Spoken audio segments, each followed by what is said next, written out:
กำไปดินไปกินแห้งกระเตกกว่าเก่าเนาะ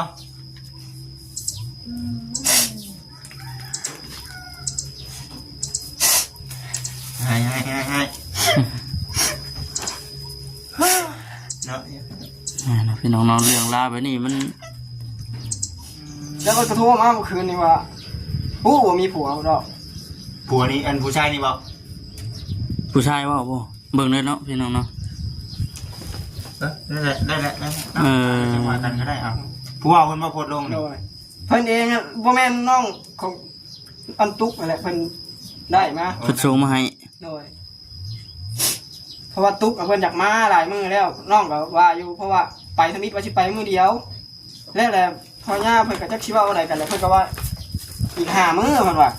แล้วถามว่าสิให้มื้อบ่แหละน้องก็เลยว่าก็ซอยเพิ่นช้ามันแล้วช้ามันบ่ซอยเพิ่นมันแล้วงานอะไรหยังเพิ่นจังมาบัดนี้แล้วงานก็บ่มาบัดนี้ฮะงานหยังนี่ปุ๊อันแต่งงานพ่อย่าแล้ว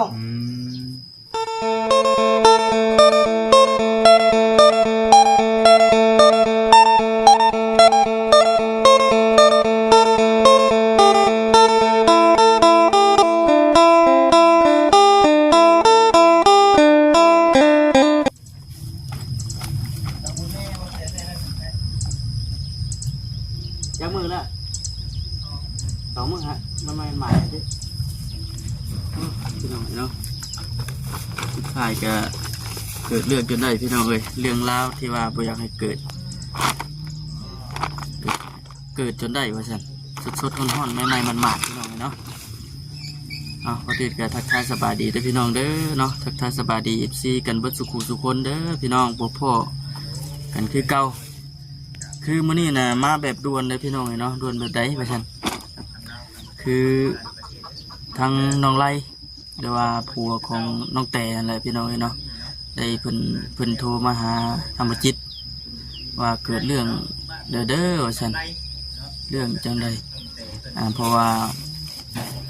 น้องแต่น่ะหนีไปนำผู้บ่าวว่าซั่นพี่น้องเนาะจากที่ได้ยินข่าวๆนะจากที่ได้ยินข่าวๆก็คือน้องแต่ไปกับผู้บ่าวแล้วก็คือหลักๆเลยก็คือเรื่องเฮือนแบบนี้อยากชวนทำอะไรนะขายกี่บ่ขายแหละแบ่งกันกี่ประมาณนี้แหละพี่น้องแต่ว่าถ้าบางครั้งไปยังท่านพูดรายละเอียดมาได้นะจิก็เลยที่เข้าไปทำไทยจากปากน้องไล่เพื่อนนั่นแหละพี่น้องเนี่ยมีพูดน้ำกันเนาะเป็นจังใดเป็นขอควรช่วยเหลือนะพี่น้องเรื่องราวที่ว่าโมนาสิเกิดก็เกิดขึ้นจะได้เนาะพี่น้องเนาะอยู่ร่วมกันมา6-7 ปี 8 ปีแต่บ่มีความหมายพี่น้องเลยคือซีเมนฮุบน้องฮุบนุ่งไปเบิดเลยนะเบิ่งนี่จากที่เบิ่งน้ำมอยก็มีอยู่ที่แบบน้องพี่น้องเนาะช่วงนั้นแบบน้องน้ำฝนมาสั่งเนาะมันกับเรื่องนึงแต่ว่าเกิดซีคล้ายๆกันแหละพี่น้องเนาะนี่ก็ไปอะไรก็เข้าไปเบิ่งไปฟังน้ำกันเด้อพี่น้องเด้อเนาะ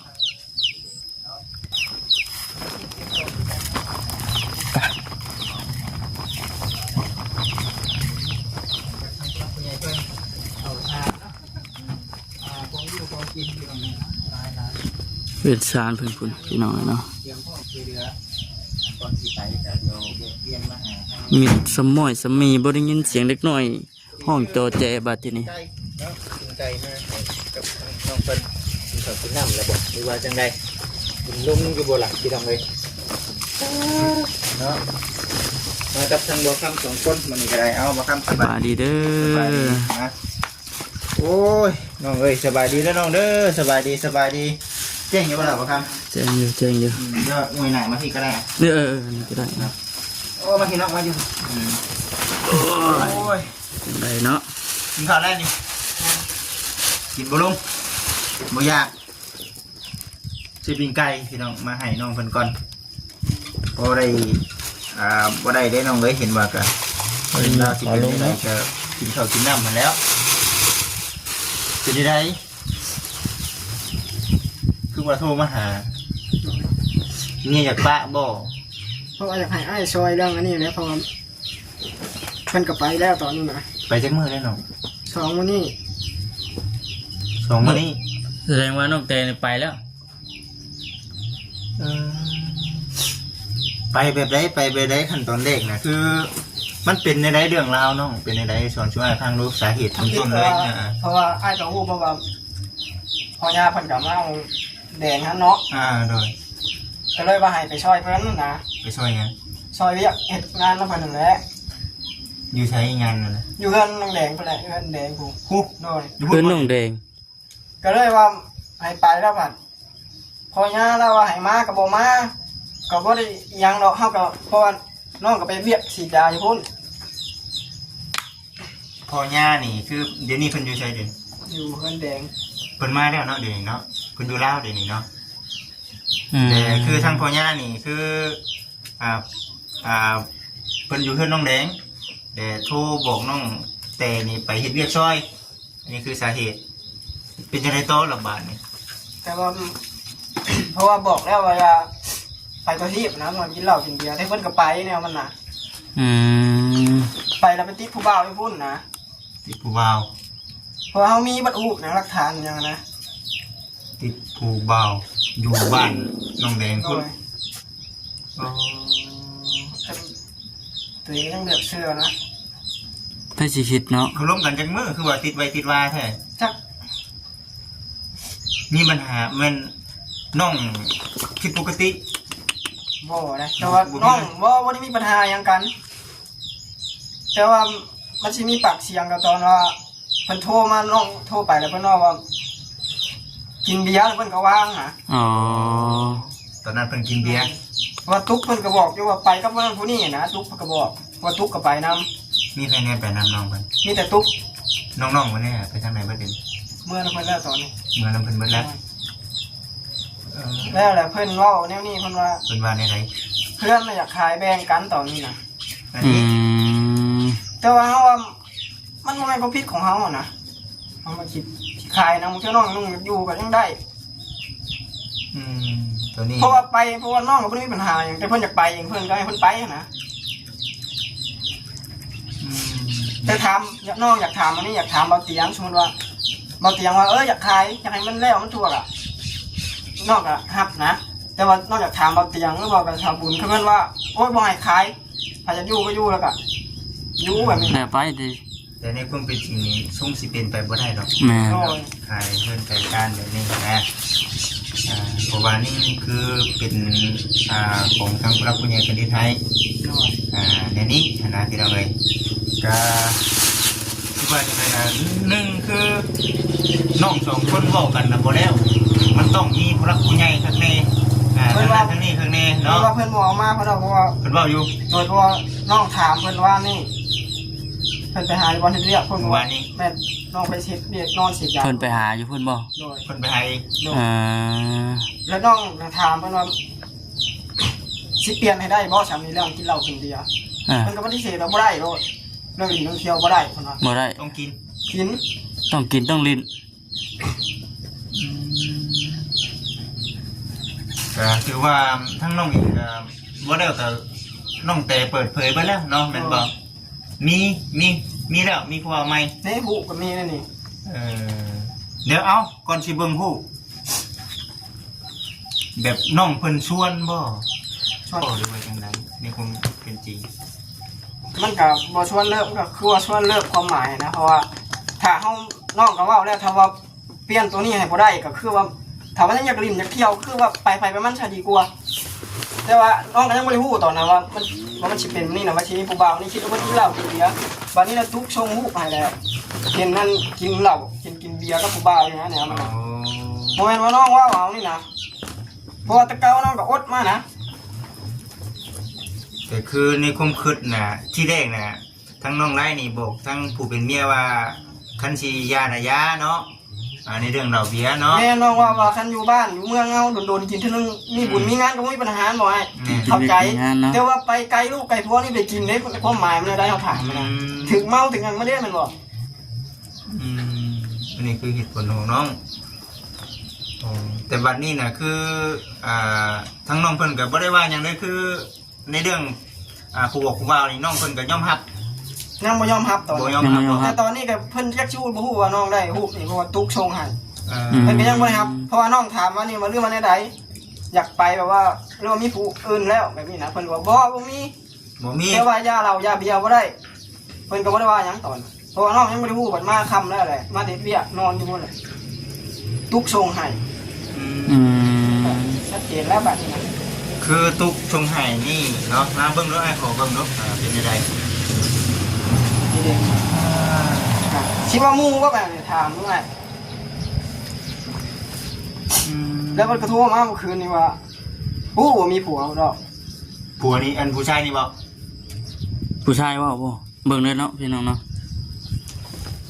ได้แล้วได้แล้ว เออ จังหวะกันก็ได้เอาผู้ว่าเพิ่นมาโพสต์ลง โด นี่ ยเพิ่นเองอะบ่แม่นน้องของอันตุกนั่นแหละเพิ่นได้มา เพิ่นส่งมาให้ โดย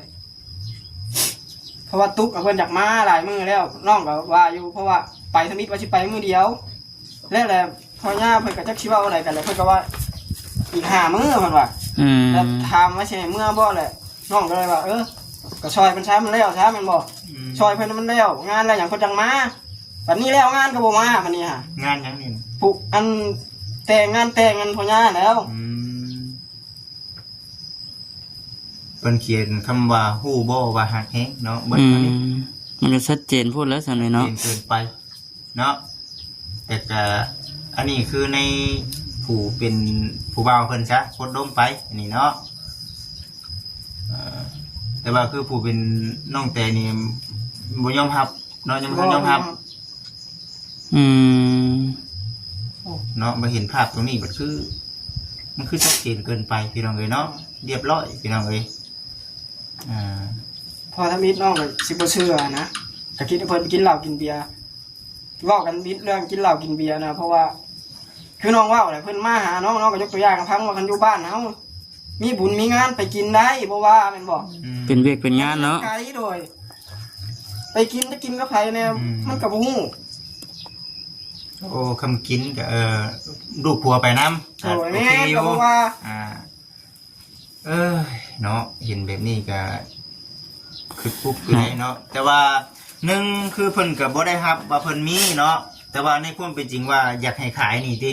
ขายเพื่อนนี่ติ เพิ่นว่าอยากให้ขายเฮือนเพิ่นยังสิมาน้องว่าเป็นไปบ่ได้ดอกอีกอย่างผู้ใหญ่ผู้หยังมันได้มันบ่ให้เพิ่นสร้างก็สร้างให้อยู่ ในความคิดของน้องตอนนี้เป็นจังไดอยากปะบ่เดี๋ยวนี้อยากปะอยู่บ่ เอาบ่ปะแกมันเปลี่ยนไปแล้ว เออ เพราะว่ากันน้องมันเต็มที่แล้วเรื่องอันนี้ว่าผมซื้อรถเพราะว่าเมื่อเพิ่นที่ไปเพิ่นก็บอกว่าคณะจะไปลินไปเที่ยวจะไปเด้อว่าไปหากินเบียร์กันยังก็ไปแล้วอ่ะยังเหงาเพิ่นว่าเอา เพิ่นบอกเจ้า ว่า ว่า น้องว่าที่ว่านี่ เป็นเงาติ แม่นบัดน้องยกตัวอย่างนะพังว่าคันสมมุติข่อยไปลินเด้ให้เจ้าอยู่เฮือนเพิ่นว่าไปแล้วแหละ อ้าว แบบนี้น่ะ บ่มีความห่วง แม่นเพราะว่าน้องว่าอยากไปก็ไปได้แต่ว่าน้องบ่มักว่าผมซื้อรถไปหากินเหล้ากินเบียร์บ่มักเข้าสังคมแบบนั้นนะ อ่า เอ้าเนาะมัน น้องยกตัวอย่างพังว่าขนาดว่าน้องหาที่ตายชั่วโมงนี้ก็ยังไม่อยากทานกินก็เช่นว่าน้องอยากไปหาที่เหล้ากินเบียร์มันสิทานกินยังไงน้องวะ อืม แม่นอันนี้อยากเว้าอยู่เนาะถูกต้องน้องเพิ่นว่ากับไปดินไปกินแห้งกระเตกกว่าเก่าเนาะ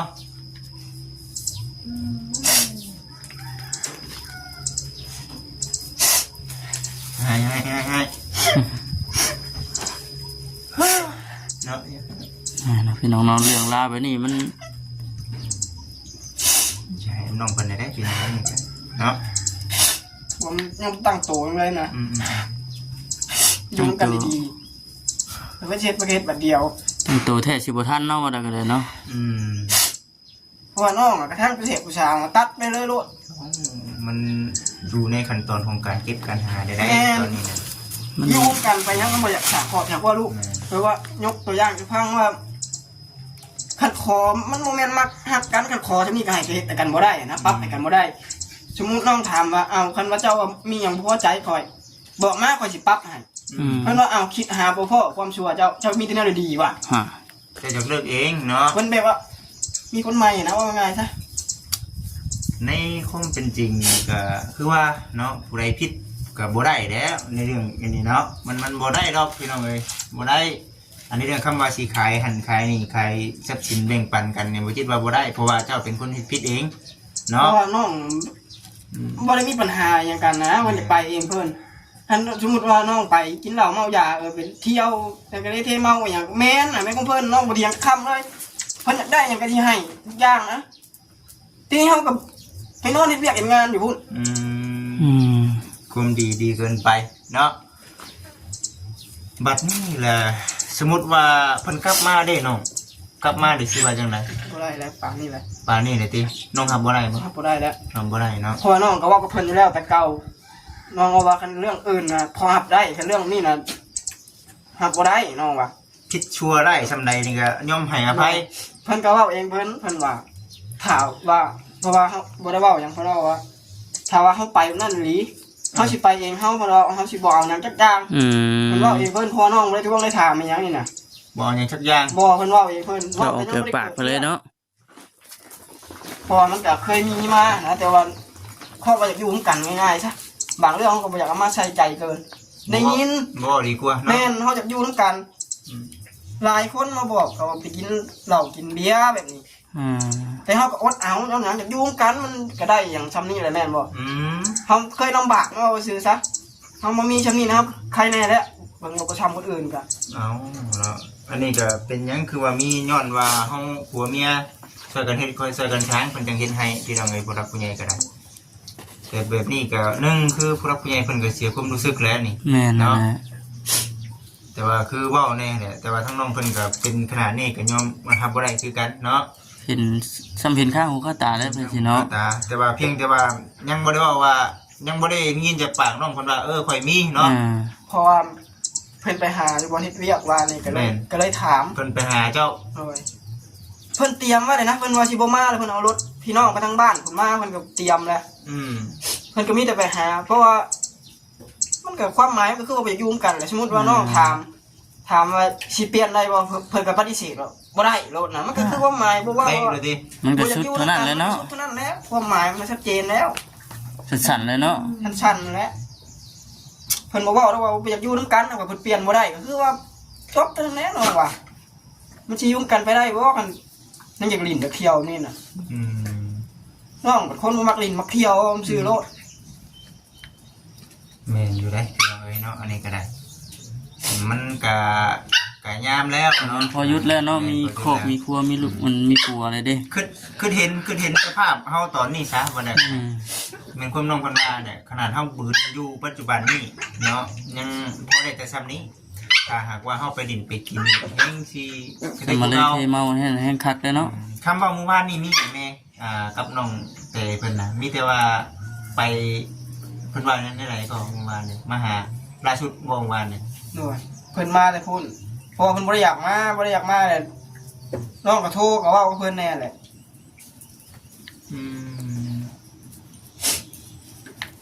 เพราะว่าน้องเว้าว่าคันอยากกินเหล้ากินเบียร์ปานนั้นเลยยาซะน้องเว้าบ่มาก็ยาคันว่าน่ะน้องเว้าอีหลีน้องอยากให้ เนาะ เพราะว่าเว้ากันแล้วมื้อสิไปแม่นบ่อ้ายเว้าแนวใดเว้าว่าอยากกินเหล้ากินเบียร์ด้วยเพิ่นก็ว่าบัดมาถามเพิ่นว่านี่เพิ่นว่าจะเว้าหยังน้องก็เลยว่าเจ้าเฮ็ดหยังข่อยจังเว้าเจ้าอยู่ชื่อข่อยเว้าบ่เพิ่นว่าน้องครับข่อยกินเบียร์ข่อยผิดเพิ่นว่าหาก็ฮู้อยู่ตัวเองผิดแต่สิมาเว้าเฮ็ดหยังน้องว่าคนปรับตัวบ่ดีก็เว้าน้องก็เว้ากับอ้ายกับหยังอยู่ว่านี่ว่าบ่แม่นว่าสิเว้าอะไรว่าอยากปะแล้วนะแต่ว่าให้โอกาสแต่ว่าต้องปรับเข้าหากันน้องว่าคือน้องถามเพิ่นเลยว่าบ่พอใจหยังกับน้องนี่ เพิ่นว่าได้ไร บ่มักหยังแบบใดสิปรับให้เพิ่นก็ว่าคิดหาบ่เห็นความชั่วมีแต่ความดีเพิ่นว่า แสดงว่าดีเกินไปเนาะ อันนี้ จะคิดในนั้น สองคนคุยกันเนาะ น้อยก็มีแต่พอเพิ่นโทรมาว่านี่โทรมาเพิ่นก็ว่าสิมาเอาเครื่องเอาของอีกแต่ว่ามันจะโมงสิมา ของยัง เครื่องของนั้นเพิ่นแล้วเพิ่นยังเก็บบ่เบิดกับแต่เพิ่นมาเอา งานแต่งพ่อย่ากับไผ กับแดง กับน้องเด็กน้อยน้องเด็กน้อยแต่งงานแล้ว น้อย เ ก็อยากให้ไปช่วยเพิ่นเพราะว่าเพิ่นก็ช่วยเฮาแนวเฮาช่วยเพิ่นได้ก็อย่าไปแหน่ก็ไผสิไปคิด เบิ่งบ่คิดว่าเพิ่นสิไปนั่นน่ะ เนาะโคตรถูกใจเด้แต่ว่าน้องในความคิดของน้องปัจจุบันนี่เด้อยากคิดแบบใดเดี๋ยวนี้ ก็ คือว่าอยากเคลียร์แต่เรื่องอันนี้อะไรมันจบแล้วผมมีอย่างเกี่ยวข้องกันอีกแล้วเพราะน้องก็ฮับบ่ได้ถ้าแบบนี้ถ้าว่าถึงว่าโมเมนต์ว่าเป็นกลับมานะถ้าว่าเพิ่นอยากกลับมาน้องก็ฮับบ่ได้ตอนนี้นะมันเป็นอันนี้นะ แต่ว่าเดี๋ยวนี้เพิ่นนอนใช้เดี๋ยวนี้ กับอยู่กันผู้บ่าวผู้ที่กับบ่ฮู้ อ๋อ อืม น้องนุ่มไปน้ำกันเบิดละ เป็นไปอยู่ใช้น้องก็บ่ฮู้นะเพ บ่ ราะ จั ว่าก แล้วตอนนี้เนาะ เพราะว่ามันก็ มัน เป็น ซ้ กับบล็อกกันยังขีดเรียบร้อยกับ บอกเลย โดยกับจบกันนะบอกไปแล้ว สิโทรได้บ่ได้โทรหา บ่ได้หรอกมีแต่ถ้าว่าไอ้มีเฟซกับ โทรเบิ่ง โทรเบิ่งก็ยามเพิ่นบ่มานะ โยคันว่า14เลิก14ยา14เครียดก็ ำมาบอกมาเคลียร์กันก่อนเนาะเว้าให้มันฮู้เรื่องฮู้ราวกันนะ โอ้บ่ได้ มี เด้ แต่เคลียร์เรื่องตัวว่าแนวใดมันสิจบนั่นแหละนะเฮาก็ บ่โตได้น้องบ่โตน้องบ่โตบ่น้อง มันเกินเลย บัดนี้นะคือน้องแม่นอยู่เนาะคือในความน้องเว้ามานี่คือความจริงทุกอย่าง โอ้ย และคือต่อไปนี่มันต้องได้พังทั้งสองกับสองพายได้พายนี้เว้าในนี้พายนั้นเว้าในนั้น อืม ถ้าหากว่าสองพายเนาะบ่โอเคสำหรับกันแล้วก็จึงถึงแบบเราคุยกันทางบ้านเฮา มันก็ชัดเจนแล้วมันปานนี้แล้วนะสิปฏิเสธอะไรกับผูกมันปฏิเสธบ่ได้แล้วแหละ มันชัดเจนพูดแล้วเนาะ เพิ่นกับเพิ่นน้องก็นั่นแห้งเพิ่นว่านี่ว่าอยากยังว่าไปหาผู้ใหม่มันจะได้ดีกว่าเจ้าอ่ะ โอ้ อืม คืออยู่ปัจจุบันนี่เป็นจังไดน้องเขานำสัตว์ป่าน้องปัจจุบัน ก็ซื้อนะ ชื่อ กับ เคยมีขาดอยู่บ่เคยมีอดน้ำกันอีกอยู่บ่ บ่มี บ่มีอดบ่ แม่นตั้งแต่อยู่นำกันนี่นะผมซื้อนะมันยังบ่เคยอดเคยนักลึกนะ โอ้ แต่ว่าเรื่องเงินค้ำขาดบ่ขาดเพราะงานเราซ้ำนี่หรอย เอาแต่ก็เฮาก็ยังขาด โด เนาะ ย บ่มีหยังก็ยะพี่น้องผัวเมียถึงต้องปรองรองกันกินเจียวก็ กินน้ำกันมา แซ่บแม่นบ่ โดย สู้ได้ท่ายอมรับว่าสู้นํกันพี่น้องเอ้ยมันหยังมันสิบ่ไหวย้อนสิได้นี่ เวลามันทุกข์มันยากแล้วบ่สู้ไปนํกันนี่มันไปๆก็ยันตัวนี้แหละพี่น้องเอ้ยเนาะ แม่นนั่นดอกนะมันถูกมันยากดอกแกนคนอยากไปว่าง่ายซะเสียให้เงินขาดตีมันกับบ่นั่นดอกแต่ว่าคนมันพ่อไม่ว่าง่ายใช่แบบ พ่อใหม่เนาะคนพ่อใหม่หาแนวเนาะหาแนวอยาก นั่นแหละเราอยู่กับบ่แน่บางเทีมันไปเอาผู้ใหม่ก็ได้ดีกว่าน้องบางเทีก็ได้ชั่วกว่าน้องกับมีมันบอก เนี่ยมันนะ บอกบ่ได้นะคือเพิ่นว่ากับมีมันก็ได้ดีกว่าน้องกับมี ปัจจุบันไหนก็อันน่ะผู้เอาใหม่เพิ่น จักถามพ่อย่าน่ะชิวอยู่ อ๋อ พอพ่อย่าก็โทรลงกับเพิ่นแล้วพ่อย่าก็ เนาะคือเป็นอย่างนี้บัดนี้ก็ได้น้องเตเอ้ยเนาะ บ่คิดแล้วนะบ่เคยคิดเลยนี่นะ มันสิเป็นมาเดียวเนาะ เพราะว่ามันก็เคยมีมาอยู่พ่อแม่เพิ่นก็เว้าอยู่ว่าพอน้องเว้ากับซื่อแล้วน้องอยากอยู่นำนะน้องอยากฉากครอบฉากครัวนํไผก็เว้าแต่น้องอดเอาชุดๆน้องเว้าอยู่ ได้ยินไปโดนแล้วเรื่องบุญ แม่น เนาะ แบบว่าเวียกงานอย่างเฮาฮับเบิดไปเฮ็ดเวียกนักมาเอื้อนเฮาหนึ่งข้าวหนึ่งน้ำอีกฮับเบิดน้องฮับเบิดพอจะอยู่ร่วมกันนะบ่เฮ็ดกะยาแต่ว่าขอแนวเดียวนะน้องขอชัดซื่อกับแบบนั้นแหละแต่ถ้าเฮ็ดตัวนี้บ่ได้ก็คือจบ ไปคือกันแล้วพี่น้องนี่เนาะ ถ้าบ่ได้ตัวนี้ เจ็บสุดคือเมียนอกใจผัวนอกใจเนาะตัวนี้คือมันไปก็คือกันแหละแต่ว่าพอมันเป็นในนี่เนี่ยเอ้าเนาะคันว่าโอกาสมีโอกาสคันน้องแต่เพิ่นได้ยินเนาะซอยอธิบายหรือว่าบอกทางทีมงานเนาะไปถามไทยเพราะว่าอ้ายเองก็สิเอารูปนี้เนาะให้น้องเพิ่นเบิ่งอธิบายให้คักแน่หรือว่ายอมรับบ่คำว่ายอมรับก็ตกลงทั้งสองกรรมสองพายซะเนาะ มีแต่น้องอยากเคลียร์นะให้มันลงโตกันจังหน่อยว่าสิว่ามีแนวข้างคาอีกแล้วมันสิมีเรื่องมีราวอีกนะ แต่ว่าคือในความคิดของน้องน่ะคือต่อบ่ได้ย้อน